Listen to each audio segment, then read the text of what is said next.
fantastic day, and in this video it's where it gets very exciting, because this is the video where I'm going to explain exactly how you can buy properties without using any of your own money. And I'm doing this all the time, and so many of my students. I do talk about this in my book, Buy Low, Rent High. And again, if you haven't read this, I would really recommend it. If you have read it, don't forget, please do go to amazon.co.uk and leave me a lovely review, and that'll be very kind of you as well. So far, video one was about what is financial freedom and getting us in the right mindset of property investing, and also busting the 7 myths that society has led us to believe to be true. Video 2 was then about, okay, we want to buy properties, we're excited. When's the best time to buy and what do we buy? What are the gold mine areas? What are the areas we should stay away from, and what's going to happen in the next few years with the property economy? And this video is about how to buy properties with no money. So there are effectively 4 ways that you can make serious money through property, starting with nothing. And effectively,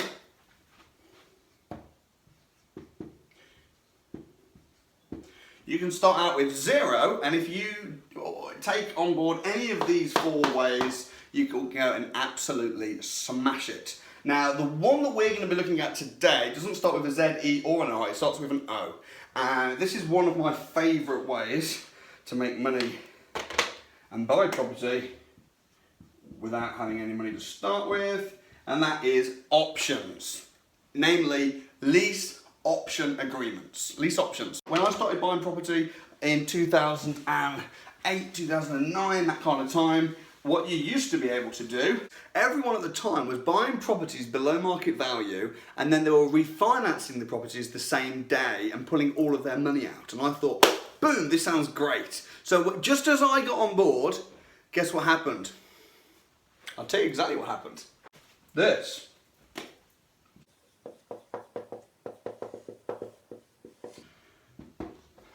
The rules changed. But again, remember what I said? The people that make up the rules make money in property. So if the rules change, don't get bummed out, don't get worried. What happened was effectively you could no longer buy and refinance the same day.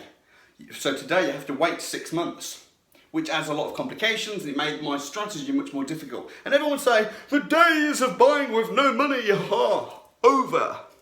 However, 2009, I went on a training program where they taught you how to buy property with no money using lease option agreements. Now, the cool thing is this. I'll give you the good news and the bad news. The bad news is when I went on the training program, although I had a lot of fun, and they were jumping up and down on the tables, shouting about lease option agreements are fantastic, and all this, I didn't actually learn anything about lease option agreements. I had a really fun time. I didn't learn anything about lease option agreements. Don't feel too bad for me though, because they had the advanced program. You've been on these programs before where they do up, and I ended up spending a lot of money, and at the end of it, I did know how to do lease option agreements, but again, it was kind of theory. And through trial and error, blood, sweat and tears, and making a lot of mistakes along the way, I figured out how to do lease option agreements and smoothly and effectively buy properties with no money on option agreements.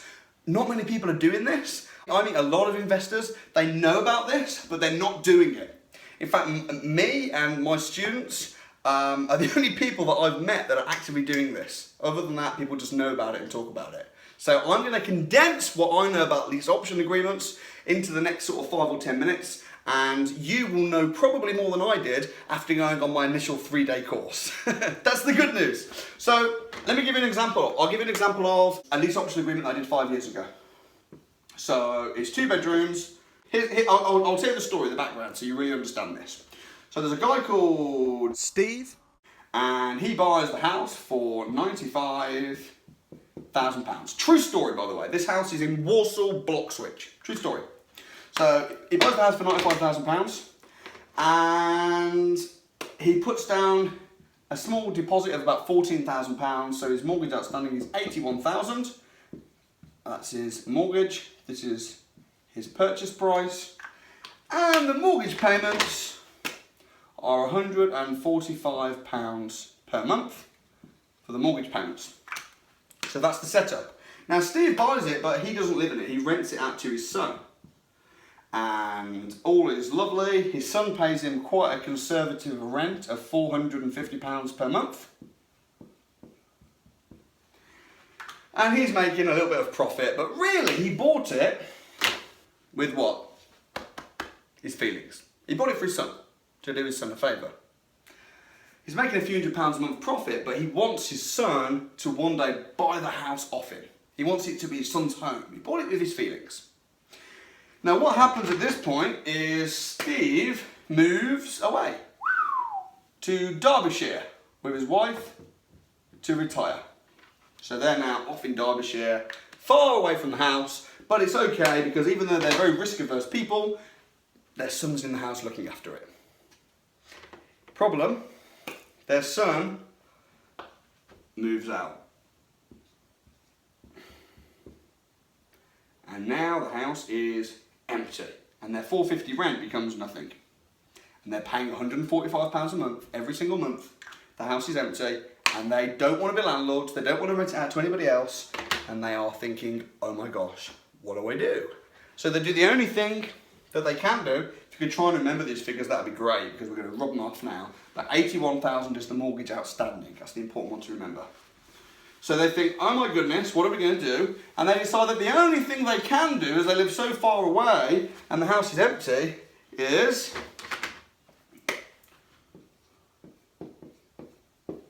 to sell the property.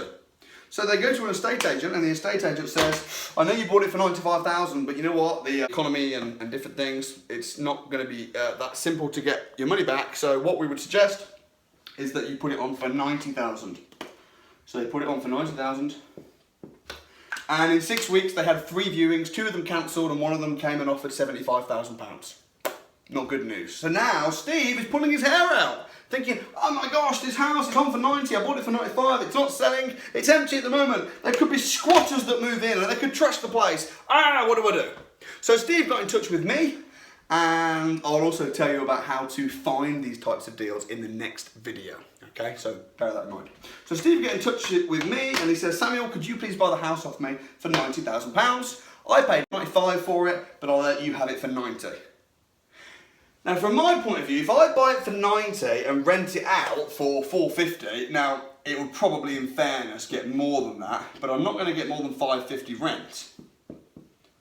So if I buy it for 90 and rent it for 550, back to the last video of what to buy, is that going to be a good investment for me? And the answer is no, because my return is probably going to be maybe around 15%. You know, it's not very good. 90 grand, 550 rent, and that's max. You know, the return's not great. It's okay, but it's not fantastic. So I said no. I couldn't do that. So I said to Steve, I can't buy it for 90, but I could buy it for £80,000. Now, from Steve's point of view, not only is that considerably less than he paid for it, but he's got a bit of a problem. And the problem is that his mortgage outstanding, if you remember, was 81. Which means that Steve is actually going to not only is he going to sell it and lose all his deposit money, he's going to lose all his deposit, lose all his money, and he's going to have to pay £1,000 to his mortgage company because to make up the difference. That makes sense. So to him, that's not really very feasible. So he says, look, if you give me 85, that will cover all my costs and I'll pretty much just break even. So I think about it, and I'm thinking again, 85 for 550, it's okay, but it's not great. And I'm a smart investor. I want to be buying properties that are a really good asset. So we're at a sticky point. Now, most people would leave the offer on the table, would walk away, and hope that one day Steve comes back to them and says, yes, in the meantime, he'll have probably sold it with the estate agent, or, you know, the deal will fall through, they'll walk away. However, I didn't walk away. I made Steve a very interesting proposal. And that is not a lease option agreement. You'd never, people that would offer a lease option agreement at this point would never get it. So, my first offer is 80k. That's my first offer. And Steve says, no. So what you need to do at this point is you need to begin to exhaust the options. So, okay, Steve, well, how about, why don't you keep it on with the estate agent, Steve? That would be really, and talk to him about the idea of just keeping it on. And if he goes, yeah, okay, I'll do that, then great, walk away. If he says, keep it on with the estate agent, but they're nuts, they're horrible, they're crazy, it's been on forever, and he doesn't want to do that, then you offer him the, not lease option agreement, then pretend that Steve's your brother and you're giving your best advice to a best friend. I said, Steve, this is what you should do. This is the best thing that you should do. Rent it out. I can connect you with a local letting agent in the area. It's a good property. I reckon you'll get $550 for it. Now, if Steve says, yeah, I'll rent it out, then guess what? You've helped him. And that's okay. Because, again, a big misconception with property investors is that you need to make money by getting good deals. No, you make money by adding value to people and by being a problem solver. So I tell him to rent it out. Now at this point, Steve was ready to face saying, look, Samuel, I don't want to rent it out. I've already told you I don't want to be a landlord. And, what if the tenants trashed it? What if this? He's very risk averse. So when you've exhausted all his possible options, he won't accept it below market value. He doesn't want to keep it on with an estate agent. He doesn't want to rent it out and be a landlord himself. Then you offer him the lease option agreement. Now you don't call it a lease option agreement. You effectively just say something like this. Okay, Steve, so you don't want to do these things. I may be able to offer you something like this. I could give you your 95,000s. However, you wouldn't get paid for another 5 years.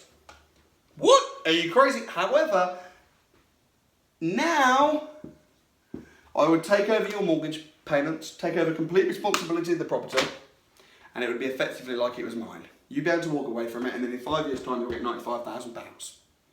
Now, what's he thinking? He's thinking, well, I'll get a lot more money down the line. If I sell it today, I won't make anything.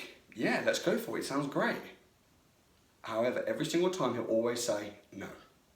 And there's a few magic words you can say. Now, I'm running out of time right now. I've only got about 2 minutes left. But there's a few magic words that you can say, which will get a yes every single time. And again, if you come along to my Property Investors Crash Course, we'll be going through the ZER, and we'll be going through this in a lot more detail.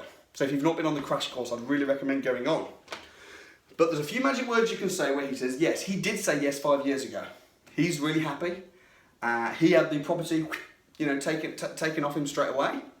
And he didn't have to pay his mortgage company. He didn't have to do any more viewings. He didn't have to deal with any tenants. Me, I took over his mortgage. 145. Mortgage. Rented out the same day. I got the keys. For $550. Which means that I'm making a profit of £400, a gross profit of £400 per month. Not bad for no money down whatsoever. In the last 5 years, the property has gone up by £45,000. So I've made £400 a month, and I've made £45,000 in capital appreciation, and I invested nothing because it was all done on a lease option agreement. Now, I appreciate that is a short summary version, but you know what? This was a deal I did 5 years ago. I did a deal last week, just like this, up north. So this is a fantastic strategy. If you want to know a little bit more about lease option agreements, understand how it works and the paperwork and different stuff like that, I'd recommend this video right here. And have a fantastic evening. The next video is going to be on how to find these types of deals, how to find deals, how to source HMOs, how to source single lets, how to source options. So watch out for that. It'll be coming in your inbox very, very soon. God bless, and hope to see you at the Crash Course.